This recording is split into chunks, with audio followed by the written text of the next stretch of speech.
ไม่ก็อยากเปียกซ้ำเนาะโธ่กบนี่นิ่มมันเป็นง่ายได้นี่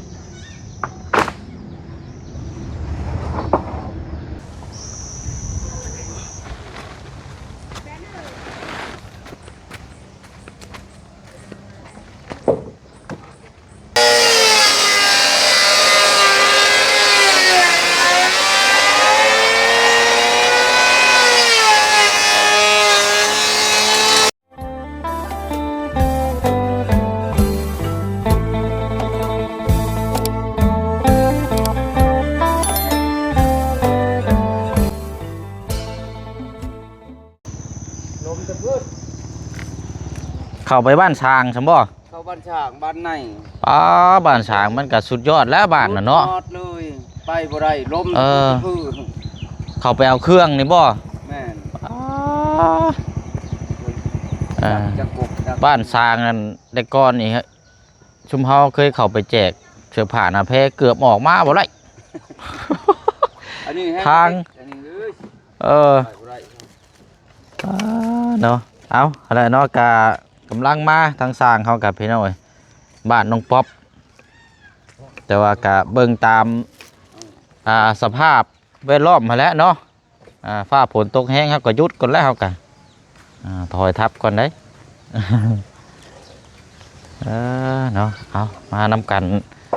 3 คนมื้อนี้เนาะช่วยแหละตลกเลยบ่ได้เอามันมืดก่อนตลกเราโมเมนต์เราไปเบียกเราบ่จักบ่เรื่องไปเบียกชนกล้วยน้องเราบ่จักเนาะเอากระจังว่ากันเนาะมื้อไรเราว่างกระจังให้เรามาพี่น้อยแล้วแต่ทางพ่อเพิ่นสิจัดแจงจังได๋เวียกงานเนาะซอยกันเบิ่งนำกันเนาะเพิ่นสิกบไม้ตัวไรก้อนแล้วก็ตัวไรอันนี้พี่น้อยเนาะ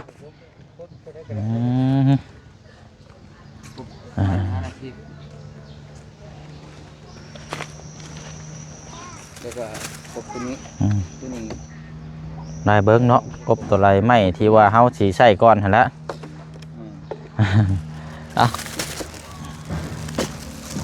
ทางเจ้าของเพิ่นกับไปเชียร์หญ้าพี่น้อยทั้งเบาประธานป้องบุกไปเบิ้งอยู่พี่น้อยเนาะไปเชียร์หญ้ามันทางน้องป๊อปกะเดี๋ยวจักน้อยเพื่อนทางน้องเพิ่นก็สิตามมาเนาะเอาเด้อพี่น้องเนาะกับสบายดีและสวัสดีพ่อแม่พี่น้องเบิร์ดสุขุสุคนพบเจอกันอีกคือเก่าคือเดิมพี่น้องเนาะมื้อนี้ก็มาอยู่เขตของทางน้องป๊อปเนาะก็ถือว่าเริ่มแล้วบัดนี้พี่น้องเนาะทางสร้างเขาเมื่อวานนี้เพิ่นก็มาเฮ็ดสถานที่มองก็เกี่ยมไว้มื้อนี้ก็มาดำเนินการเนาะก็เบิ่งตัวจริงนํกันเนาะอันนี้ก็บอกแล้วแต่ทางสร้างเฮาพี่น้องว่าเพิ่นสิจังไดเพราะว่าขึ้นอยู่กับฟ้ากับฝนถ้าว่าฟ้าฝนตกแห้งกับพากันหยุดก่อนเพราะว่ามันก็ทำให้เวียกงานยังมันลำบากอะไรพี่น้องเนาะเอาก็ต้องจัดแจงเบิ้งเนาะไปเบิ้งน้ำกัน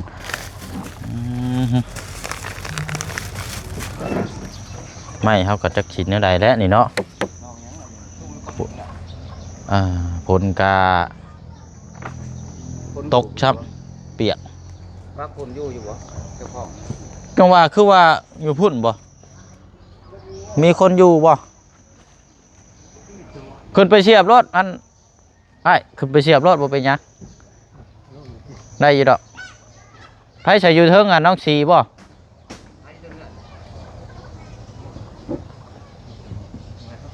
เสียบเพราะว่าอันทางเพิ่นบ่อยู่พี่น้องเสียบปลั๊กไฟว่าสิได้กบไม้กบตอก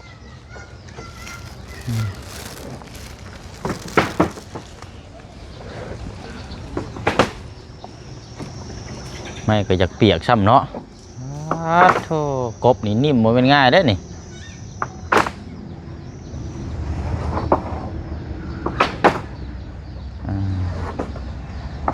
แล้วเนาะรุ่นส้มติดตามเบอร์น้ำกันพี่น้องว่าชื่อจักมือจักวันสำหรับทางเฮือนของทางน้องป๊อปเนาะแต่ว่าก็ต้องขึ้นอยู่กับสภาพแวดล้อมเล็กพี่น้องถ้าว่าผ้าผลบ่เป็นใจกะเฮาก็ดึงเวลาไปนำเนาะ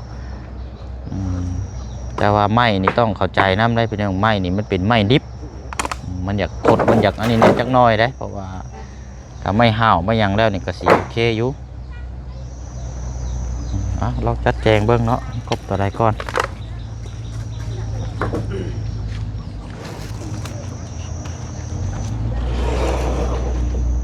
คือเนาะคือไม่ค้าง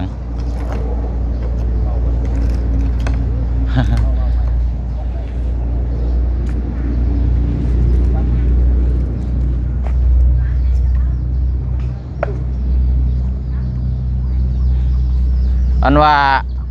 เขาเห็นอันเจ้าเฮ็ดมองกันกบน่ะ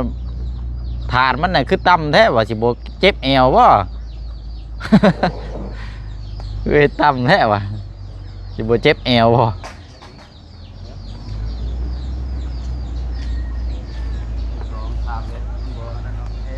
ลายโต อ๋อ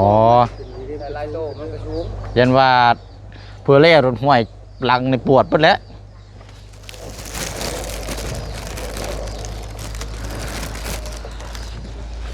นะอาจจะเอาเป็นประเภทไม้คือนะไม้ขนาดใหญ่ก่อน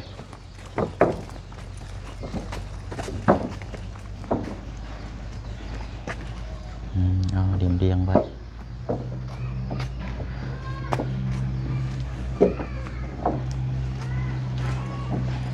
โอ้กับข้าวกับน้ำไม่ต้องหาหมองไว้คนได้นี่เนาะ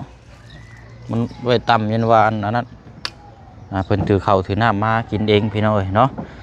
ในอยู่ในกินกาสุดแต่ทางทีมงานเฮาเนาะพี่น้องเนาะซื้อในอยู่ในกินมาฝากมาต้อนเพิ่นเนาะว่าเป็นน้ำเป็นในหรือว่าเป็นในอยู่ในกินเนาะอย่างต่างๆกะผสมประสานกันไปพี่น้องเนาะ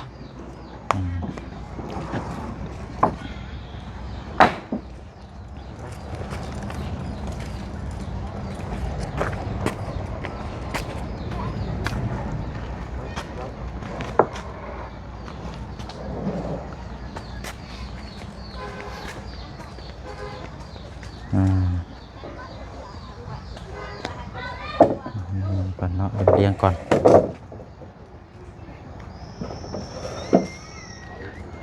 ผู้ก่อไผ่เนาะแปลนเดือดมาบเลย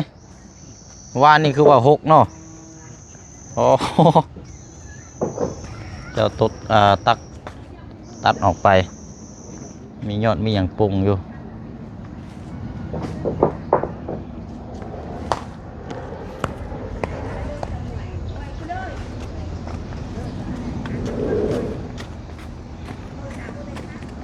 โอ้ยเห็นสร้างไว้สิรถคิดเห็นอันประตูแล้วพี่น้องเอ้ยเนาะก็ซีเมนต์รุ่นเดียวกันนี่แหละคิดเห็นพอตาเห็นด้วยเหตุงานโอ้ยบอกแล้วกันเนาะ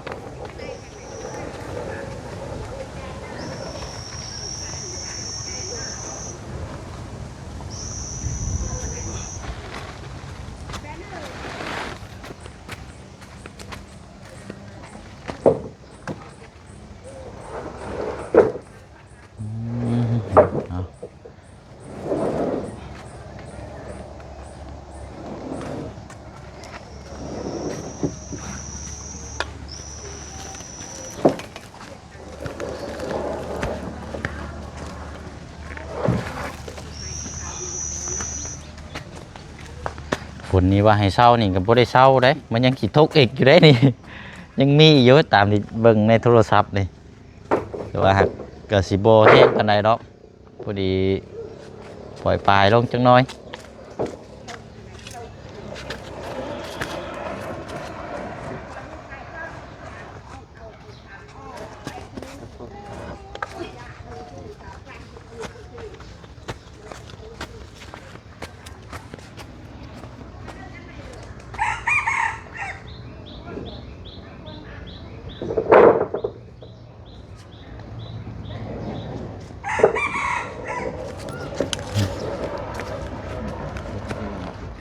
จักว่าจักเม็ดบ่4บ่เม็ด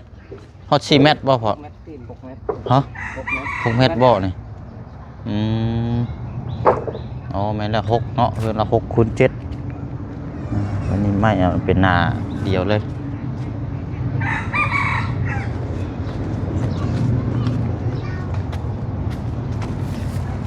เอามีแต่ว่าเพราะว่า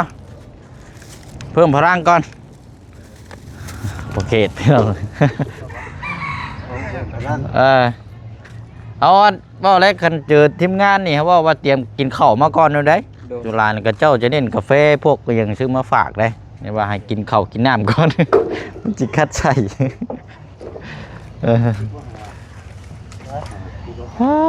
เนาะเอาและพี่น้อยเริ่มแล้ว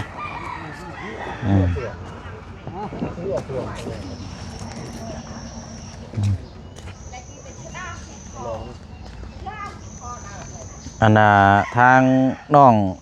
องสังเนาะคันว่าช่วงถ้าน้องเพิ่นบ่ได้เฮ็ดเวียกช่วงนี้กับพี่น้อยออกจากงานแล้วว่าฉันมาแต่เวียดแหละมาอยู่บ้านซื่อๆตอนนี้ก็แต่ว่านั่นก็จับวายกับเบิ่งน้ำกันเนาะซอยพอสร้างเขานำจับวายซอยกันหาประสบการณ์ซอยกันมันจังแล้วไว้ไปกูอยู่ซื่อๆอยู่เบิ่งก่อนคันว่านั่นก็สิได้บอกน้องเพิ่นเพิ่มเติมนำผลลงมาเด้เนาะลงมิดเลยยากได้สารนี่พี่น้องเอานั่นแหละเฮ็ดไปตามสภาพอากาศผ้าฝนนั่นแหละเพิ่นว่ามันตกก็หยุดเนาะเฮาก็ถอยก่อนสภาพผ้าฝนนะแต่ว่ามันนั่นนี่ชื่อหรอกประมาณกลางคืนพุ่นไปนี่นะมันสิเปลี่ยนระบบเลย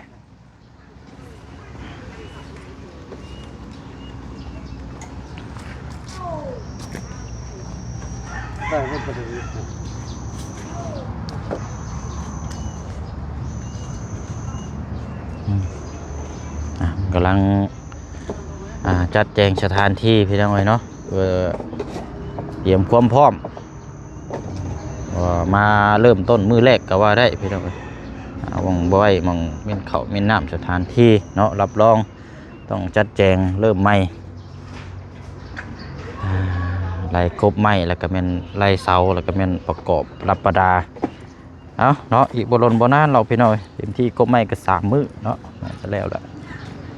โอ้หูมาเบิ่งว่ายังเลยนี่หัวหน้านี่ปาโธนี่ได้น่ะอยู่แล้วหัวหน้าหน่วยนี่กับข้าวแล้วพอเอาไปไว้ยันฝนตกมันสิเปียกห้อยไว้ตูบมันบ่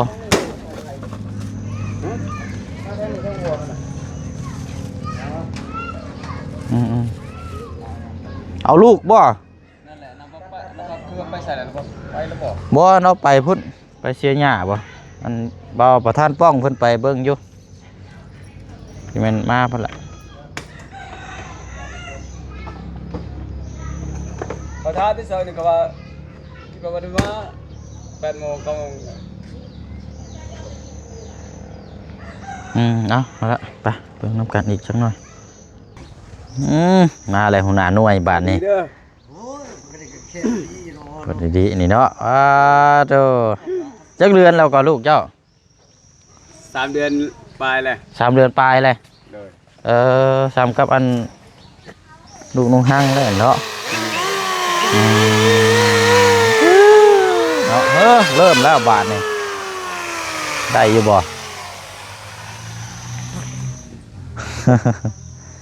หิมเยอะนิ่มเนาะโธ่ลูกเรากันมันจะเล่นเนาะใหญ่บ่ได้ถือมื้อน่ะเฮ็ดว่ามื้อเด้อไปไหมแม่เราน่ะไปใช้เกาะไปเชียร์หญ้าไปเชียร์หญ้า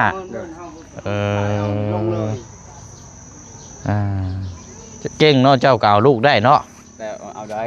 โอ้เวลาป้อนข้าวป้อนน้ำได้เสียเฮ็ดได้นี่เจ้าก็ป้อนได้บ่ป้อนได้อยู่เก่งดีนี่เนาะน้องเลยลูกเลยเอา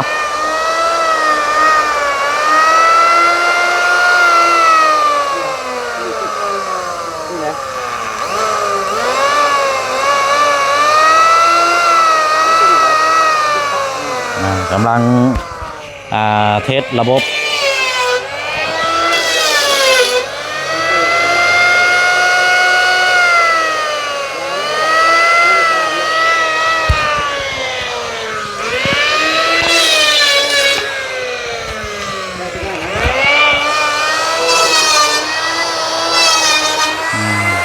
อะไรเนาะมาไปยืนเขายันเจ็บเนี่ยกระดกเด้ไอ้นั่นก็ กินข้าวก็เรือเข้าไปเฮก็ได้ ยากเนาะเดี๋ยวเพิ่นเบิ่งเองหรอกนั่นแหละ เวลาเยอะมากินได้ให้ไปเยอะ น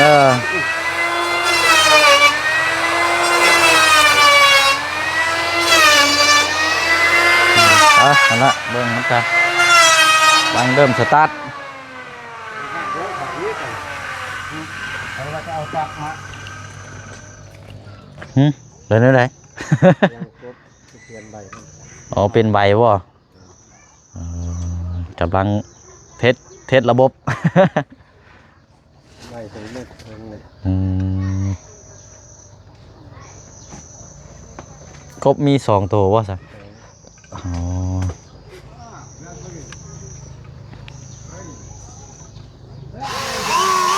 รอเบิ่งตัวนี้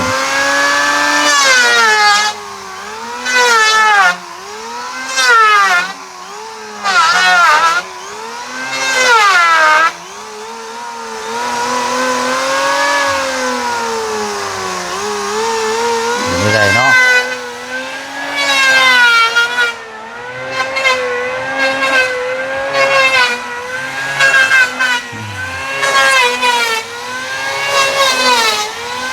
ดอกไม้มันเปียกอยู่เนาะพ่อเนาะ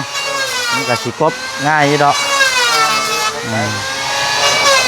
ยัน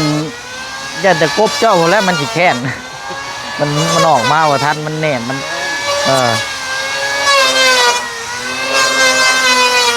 เปลี่ยนใบมีดอันนี้เนาะ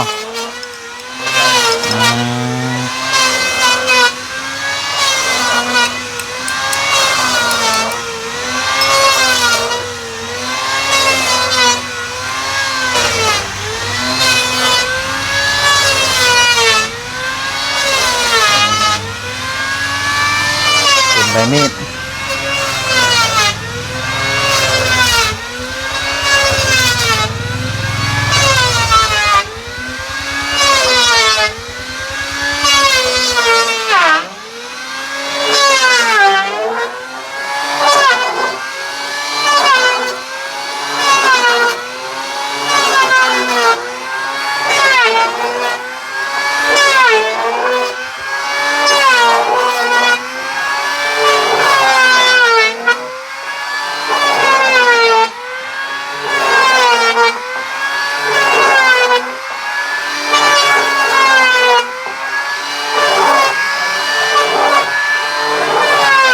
ฮะ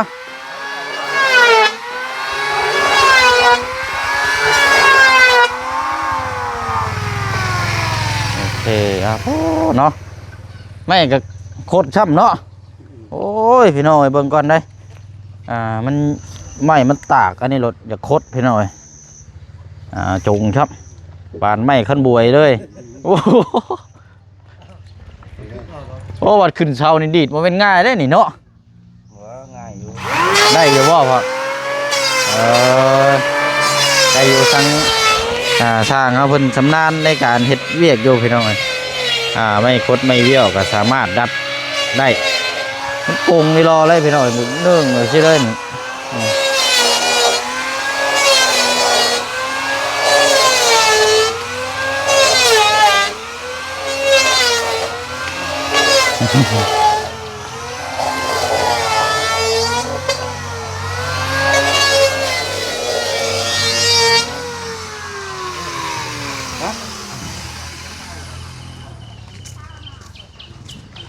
จะเพื่อตัวเนี่ย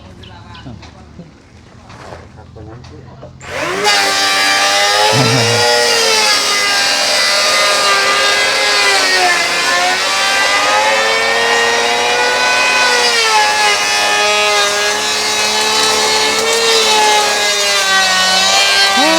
เนาะเอาละเนาะได้ก็ฝากทั้งพี่น้องเขาเนาะทาง14แล้วก็ทางผู้ใหญ่เนาะใจดีหลายท่านหลายครอบครัวเด้อเนาะติดตามเบิ่งน้ำกันวันนี้พี่น้องเนาะกำลังเริ่มพี่น้อยกบไม้กบตอกไว้ก่อนเนาะดูน้ำกันว่าจักมือสิแล้วก็ขึ้นอยู่กับฟ้าฝนอากาศน้ำในแร่ตัวนี้กับพี่น้อยเนาะว่าฟ้าฝนมันบ่ตกกับวิกงานก็จะเดินไวไม่กดครับเนาะฟัง เจ้าของเพิ่นนี่ย่านช่วงประมาณอีกชั่วโมงปลายพุ่นแหละพี่น้อยเนาะก็ไปถอนหญ้ามันอยู่อันนี้ก็ให้ทางสร้างเพิ่นดำเนินการบุกเลยบาดนี้เนาะจังว่ากันไหม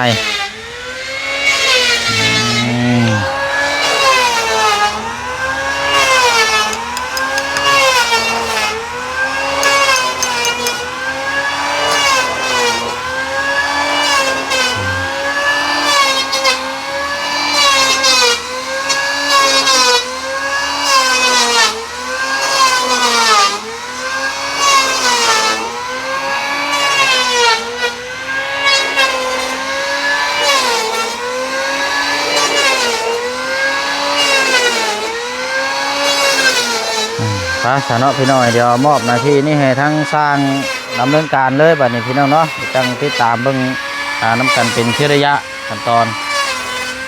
ก็เป็นอุปกรณ์อย่างต่างๆกันอาจจะยังไม่ทันได้ใช้หรอกตอนนี้กับพี่น้อยเพราะว่ามีแต่ตะปูในวันเช้นก็ซื้อมาเลยเนาะเดี๋ยวมาบอกเราก่อนพี่น้อย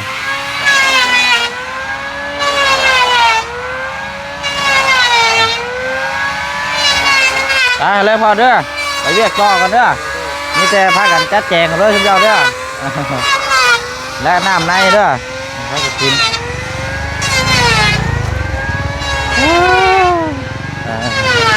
ไปบ้านหนึ่งพี่น้อยไปเรียกงานต่ออีกก่อนเอาเลยพอเด้อไปเรียกต่อก่อนมีแต่ว่าและพากันจัดแจงกันเด้อน้ำในนี่อยู่ในกินละแล้วสิเขามาไหมเอาโดย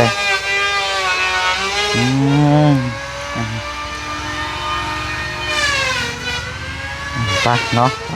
โจ้บ่าวประธานป้องไปเอามาจะใช้นี่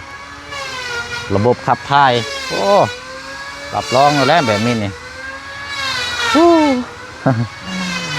ไปบ้านนี้เนาะก็เริ่มแล้วเนาะพี่น้องเนาะคือเก่าคือเดิมเด้อเนาะฝากพี่น้องอีพีเฮาบ้านนี้เนาะติดตามรุ่นชม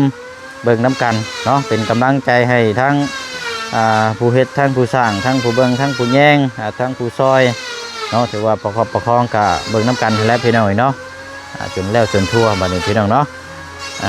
ทั้ง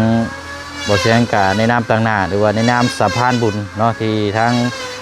ปรุง FC เฮาติดตามเนาะเบิ่งแย่งน้ำกันแต่ไรมากะนี่แหละพี่น้องเนาะกะจะถ่ายทำเนาะเกี่ยวกับเวียกงานการปลูกสร้างกำลังจะเริ่มขึ้นนะพี่น้องเนาะอันใดที่มันบอดีบองามเขาก็สามารถพูดคุยกับปรับปรุงกันนะพี่น้องเนาะแก้ไขเนาะออกความคิดเห็นน้ำกันไปนั่นแหละเนาะลาก่อนเด้อพี่น้องเด้อเนาะเดี๋ยวจังมาติดตามเบอร์น้ำกันอีกต่อไปเนาะบ๊ายบายพี่น้องเนาะหากินข้าวก่อนบายดีเด้อพี่น้องเด้อบัดสุขคนเนาะ